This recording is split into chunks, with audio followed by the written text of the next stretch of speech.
ವಿದ್ಯಾರ್ಥಿಗಳಿಗೆ ಸ್ವಾಗತ. ಈಗ ನೋಡಿ ನಾವೊಂದು ಲೆಸನ್ ಬೇಸ್ಡ್ ಅಸೆಸ್ಮೆಂಟ್ ಚಾಪ್ಟರ್ ಯಾವ್ಯಾವ ತೊಗೊಂಡಿದ್ದೀವಿ ನೋಡಿ. The freedom struggle 18th chapter, collective behaviour and protest, ಮತ್ತು 25th chapter India land use and agriculture. ಈ 3 ಚಾಪ್ಟರ್ಗಳಿಂದ ಒಂದು ಯೂನಿಟ್ ಟೆಸ್ಟ್ ತೆಗೆದುಕೊಂಡಿದ್ದೀವಿ. ಈ ಯೂನಿಟ್ ಟೆಸ್ಟ್ ಪ್ರಶ್ನೆ ಪತ್ರಿಕೆ ಮತ್ತು ಉತ್ತರಗಳನ್ನು ಈಗ ನೋಡೋಣ. ನೋಡಿ, 4 options are given for each question are incomplete statement. Choose one appropriate answer from them and right the complete answer with its alphabetical order. Founder of Indian National Congress. Founder of Indian National Congress ಯಾರು? A.O. Hume. A.O. Hume ಅಂತ ಪೂರ್ಣ ನೀವು ಬರೀಬೇಕು. Swarajya party was established in the year B. 1923. ಇನ್ನು the founder of Karnataka state farmers association ಯಾರು? A answer professor M.D. Nanjundaswamy. The permanent settlement of people in any area and farming is called ಏನಂತಾರೆ? ಅದಕ್ಕೆ fixed farming. Permanent settlement ಆಗಿ ಒಂದು ಏರಿಯಾದಲ್ಲಿ farming ಮಾಡೋದಕ್ಕೆ fixed farming ಅಂತಾರೆ. In answer the following questions in 1 sentence each. ಅದಕ್ಕೂ ಕೂಡ ಒಂದೊಂದು ಅಂಕ. ಹೂ ಇಂಪ್ಲಿಮೆಂಟೆಡ್ ದ ವರ್ನ್ಯಾಕ್ಯುಲರ್ ಪ್ರೆಸ್ ಆ್ಯಕ್ಟ್. ಯಾರು ವರ್ನ್ಯಾಕ್ಯುಲರ್ ಪ್ರೆಸ್ ಆ್ಯಕ್ಟನ್ನು ಯಾರು ಇಂಪ್ಲಿಮೆಂಟ್ ಮಾಡಿದರು? ನೋಡಿ, ಆನ್ಸರ್ ಏನಿದೆ? Lord Lytton. ನಿಮಗೆ ಬರೀಲಿಕ್ಕೂ ಗೊತ್ತಾಗಲಿ ಅಂತ ಆನ್ಸರ್ನ ತೋರಿಸ್ತಾ ಇದ್ದೀನಿ. ಲಾರ್ಡ್ ಲಿಟನ್ ವರ್ನ್ಯಾಕ್ಯುಲರ್ ಪ್ರೆಸ್ ಆ್ಯಕ್ಟನ್ನು ಇದನ್ನು ಮಾಡಿದರು, ಜಾರಿಗೆ ತಂದರು. ಹೂ ಲೆಡ್ ದ ಅಪ್ಪಿಕೋ ಮೂಮೆಂಟ್. ಅಪ್ಪಿಕೋ ಮೂಮೆಂಟನ್ನು ಯಾರು ಲೆಡ್ ಮಾಡಿದರು? ನೋಡಿ, ಅಪ್ಪಿಕೋ ಮೂಮೆಂಟನ್ನು ಯಾರು ಲೆಡ್ ಮಾಡಿದರು ಅಂದರೆ ಅದರ ನಾಯಕತ್ವವನ್ನು ಯಾರು ವಹಿಸಿದ್ರು? Farmers of Salyani village. ಇನ್ನು 7th, what is meant by golden revolution? Golden revolution ಅಂದರೆ ಏನು? The development of horticulture is called the golden revolution. ಇನ್ನು 8th, what is a mob? Mob ಅಂದರೆ ಏನು? ಮಾಬ್ ಅಂದರೆ a crowd of people gathered around a common interest without any prior plan is called a mob. ನೋಡಿ, ಅಂದರೆ ಅವ್ರಿಗೆ ಯಾವುದೇ plan ಇರೋದಿಲ್ಲ, ಸರಿಯಾದ ಒಂದು ಯೋಜನೆ ಇರೋದಿಲ್ಲ, ಹಾಗೆ ಒಂದಿಷ್ಟು ಜನ ಕೂಡಿಬಿಟ್ಟಿರ್ತಾರೆ. ಒಂದು ಕಾಮನ್ ಇಂಟ್ರೆಸ್ಟ್ ಇರ್ತದೆ, ಒಂದು ಸಮಾನ ಒಂದು ಇದಕ್ಕಾಗಿ ಹೋರಾಡ್ತಾ ಇರ್ತಾರೆ. ಅಂತ ಇದಕ್ಕೆ ಏನಂತೀವಿ? ಮಾಬ್ ಅಂತೀವಿ. ಇನ್ನು ನೆಕ್ಸ್ಟ್ ಕ್ವಶನ್ ನೋಡಿ. Describe the Narmada Bachao movement in 2 to 4 sentences. Narmada Bachao movement ನೋಡಿ, ಒಂದೊಂದಕ್ಕೆ 2 ಅಂಕ. ಇಲ್ಲಿ ಅಷ್ಟಕ್ಕೆ ಏನು ಬರೀಬೇಕು?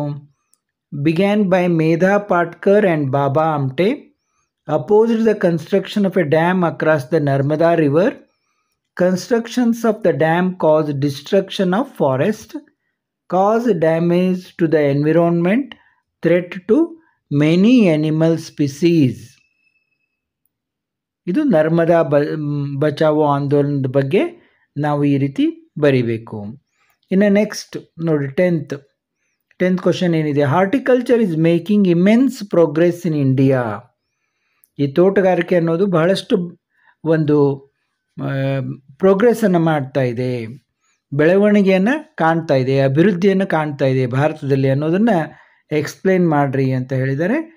Divorce land forms, climate and soil, irrigation facilities, workers ಮತ್ತು ಮಾರ್ಕೆಟ್, ಗೌರ್ಮೆಂಟ್ ಇನ್ಸೆಂಟಿವ್ಸ್. ಇವೆಲ್ಲ ಮೇನ್ ರೀಸನ್ ಯಾಕೆ ಅದು ಡೆವಲಪ್ಮೆಂಟ್ ಆಗ್ತಾ ಇದೆ ಅನ್ನೋದು. ಗೌರ್ಮೆಂಟ್ ಸಾಕಷ್ಟು ಇನ್ಸೆಂಟಿವ್ಸ್ ಕೊಡ್ತಾ ಇದೆ, ವರ್ಕರ್ಸು ಮತ್ತು ಮಾರ್ಕೆಟ್ನಲ್ಲಿ ಸಾಕಷ್ಟು ಬೆಳವಣಿಗೆಗಳಾಗ್ತಾ ಇದೆ, ಇರಿಗೇಷನ್ ಫೆಸಿಲಿಟೀಸ್ ಆಗ್ತಾ ಇದೆ, ಕ್ಲೈಮೇಟ್ ಆ್ಯಂಡ್ ಸಾಯಿಲ್ ಬಗ್ಗೆ ಸಾಕಷ್ಟು ಸಂಶೋಧನೆಗಳು ಇವು ಆಗ್ತಾ ಇವೆ, ಮತ್ತು ಸಾಕಷ್ಟು ನಮ್ಮಲ್ಲಿ ಡೈವರ್ಸ್ ಲ್ಯಾಂಡ್ ಫಾರ್ಮ್ಸ್ ಇದೆ. ಅಂದರೆ ಬೇರೆ ಬೇರೆ ರೀತಿಯ ಒಂದು ತೋಟಗಾರಿಕೆಯನ್ನು ಬೆಳೀಲಿಕ್ಕೆ ಸಾಕಷ್ಟು ಬೇರೆ ಬೇರೆ ರೀತಿಯ ಲ್ಯಾಂಡ್ ಫಾರ್ಮ್ಸ್ ನಮ್ಮಲ್ಲಿ ಕಂಡು ಬರ್ತದೆ.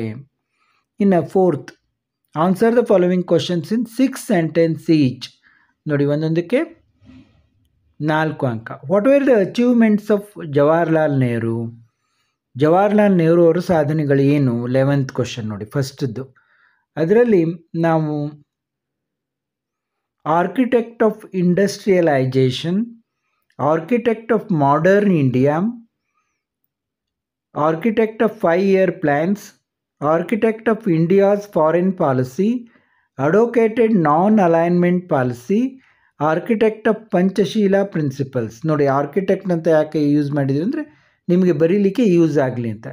ಇಂಡಸ್ಟ್ರಿಯಲೈಜೇಷನು, modern India, 5-year plans, India's foreign policy, non alignment policy, Panchsheel principles. Merged princes states, founded Indian democracy, reorganized all the states, foundation for mixed economic system. ಇದನ್ನೆಲ್ಲ ನೆಹರು ಅವರ ಇದರಿಂದ ಆಯಿತು ಅಂತ. ಇನ್ನು next, what is the role of Subhash Chandra Bose in the freedom movement? Subhash Chandra Bose ಅವರ ಒಂದು ಪಾತ್ರ ಏನು ಫ್ರೀಡಮ್ ಮೂಮೆಂಟ್ನಲ್ಲಿ ಅನ್ನೋದನ್ನು ನೋಡಿ. ರೆವಲ್ಯೂಷನರಿ ಫೈಟರ್ಸ್, ಸುಭಾಷ್ ಚಂದ್ರ ಬೋಸ್ ಅವರು ಕ್ರಾಂತಿಕಾರಿ ಒಂದು fighters. Popularise Netaji, organise the Indians in abroad, toured many cities, tried to get the help of Hitler, founded Congress socialist party, founded forward bloc, founded INA in Tokyo, called for Delhi Chalo, seed give me your blood I will get you Indian independence. Subhash died in plane crash. Next, explain the role of Bal Gangadhar Tilak. Explain the struggle of Dr. B.R. Ambedkar. 12th ನೋಡಿ ಮೊದಲು. B.R. Ambedkar ಅವರ struggle ಏನು? A great leader, fought for the rights of untouchables. ಇದು ಭಾಳ important. Fought for the rights of untouchables.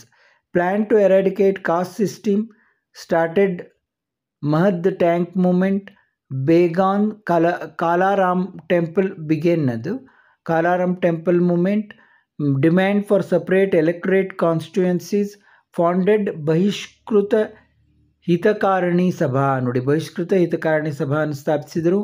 Founded ಸ್ವತಂತ್ರ ಕಾರ್ಮಿಕ party, published Janata Mook Nayak etcetera, served as chairman of drafting committee, advocated equality.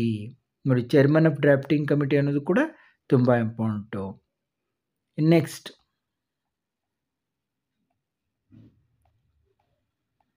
ಇನ್ನು last question, explain the role of Bal Gangadhar Tilak in the freedom struggle. ನೋಡಿ, ಬಾಲ್ ಗಂಗಾಧರ್ ತಿಲಕ್ ಅವರ ಪಾತ್ರ. Tilak was extremist, declared Swaraj is my birth, preparing people for freedom struggle, started religious functions to organise Indians, published Kesari and Maratha newspaper, started Ganesha, Shivaji and Durga festivals, wrote articles in newspapers, opposed the partition of Bengal, started Swadeshi movement. ಇಲ್ಲಿವರೆಗೆ ನಾವು ಒಂದು unit test question paper ಮತ್ತು ಆನ್ಸರನ್ನು ನೋಡಿದೆವು. ಮತ್ತೆ ಮುಂದಿನ ವಿಡಿಯೋದಲ್ಲಿ ಭೇಟಿಯಾಗೋಣ.